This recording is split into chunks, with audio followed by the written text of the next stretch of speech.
Dad, please. My 16-year-old self was screaming inside. I was struggling in physics, had a test tomorrow, and my grade was currently a B. Yes, the scarlet letter in my book, a B. I had reached the limit of my own capacities and needed help. Kinematics was hard, and I hate to admit this, but I hadn't even earned that B. I cheated my way there and finally reached the point where I could no longer fake it.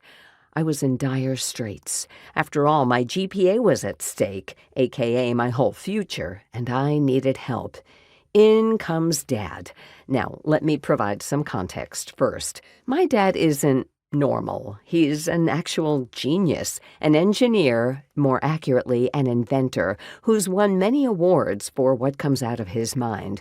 He's the curious type when it comes to learning. When I asked for help, I knew I needed to contain the situation because, cue the eye roll that didn't Dad appreciate at the time, he was going to become enthused about how cool kinematics is, start explaining superfluous abstractions and applications, and add on a side of tangents that would confuse even the kids I was cheating off of. We had to stay on track if I wanted actual help. The test, Dad. The test is tomorrow. I don't need to know all this. Just tell me what I need to know to score well. In that moment, the last thing I truly cared about was why this material matters, why it's interesting, and how it applies to our world. It was crunch time.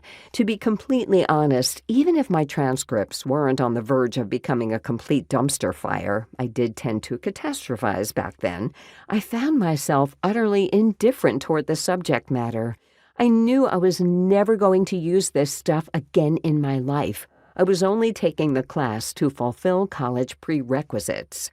Understanding physics was my lowest priority. Getting the grade in physics was the highest. That's the whole point anyway, isn't it? To play the game, get the grades, so you can get where you want to go. Of course it is. Chasing grades. Through the years, I've seen this letter grade chase play out over and over again. As the founder of one of LA's most prominent learning centers, I remember having that conversation hundreds of times. A parent would hire our team to tutor their child. We would have only 50 minutes to work together, so the questions quickly became, what do you need to know? What does the teacher want? How are we going to give them what they want to nail the right grade? Any excitement, interest, or even discussion about the material was non-existent, out the window. There was no time for anything but delivering what the teacher wanted.